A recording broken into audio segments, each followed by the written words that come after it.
I'll just ask each of you to make some closing comments before we open it to the floor for questions, because there may be some issues that you want to talk about that we haven't raised in our pre-established questions.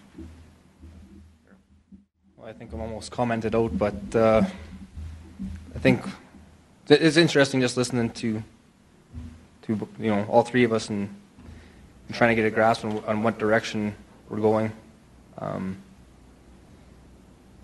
You think towards the future, where's it going to be? I think you're going to see a lot of 20, 30, 100,000 acre farms. I'm not sure if I see myself being one of those type of farmers or not. If that's what it takes to survive, maybe. If not, maybe there'll be a niche market where you can have 2,000 acres of something strange, or plant the whole farm to trees and do that type of thing. I think that's, my closing remark would be that everybody has to keep an open mind, and hopefully just that things will work out, I guess. So stay positive. I'm one of those lucky people who always knew what they wanted to do. I never had to go to school in September after grade 4, because grade 4 is the year I started driving the combine.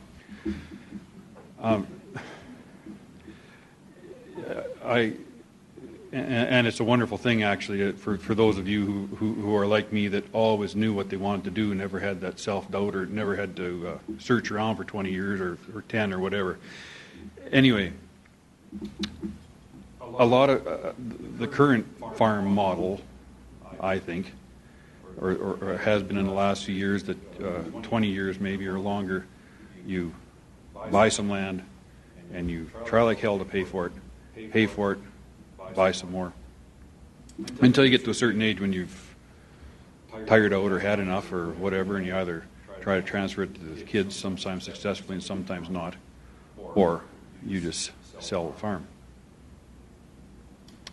For me, I don't know yet. I have some younger children. I don't know whether anyone else in my family will farm or not.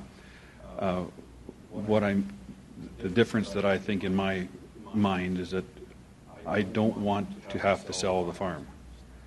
Yeah, I'm sure a lot of you are familiar with companies such as the Assiniboia Farmland Trust that treat land as an investment. And I guess in a lot of ways, I don't see myself so much as a farmer as a farmland investor. And if my kids don't farm, I want to pass the land down to them, that they will always have income-producing asset that appreciates over time, and rather than selling the farm, well, I guess I just hope that the farm never gets sold in my lifetime. You have to be able to control what it is that you can control. You can control the time that you get on the farmland.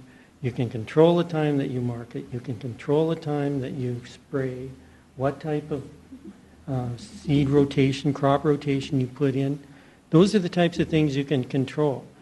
And what you have to do is, if you're unsure about what it is that you need to be doing, seek some advice, is what you have to do, so that you understand that you're making the best possible decision that you can.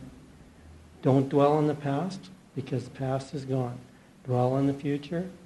And that's what you have to do as advisors, is that give the best advice to you that you can to your clients. And at that point in time, then you're satisfied, your relationship is good, and everybody should, at the end of the day, win-win. And that's the key thing.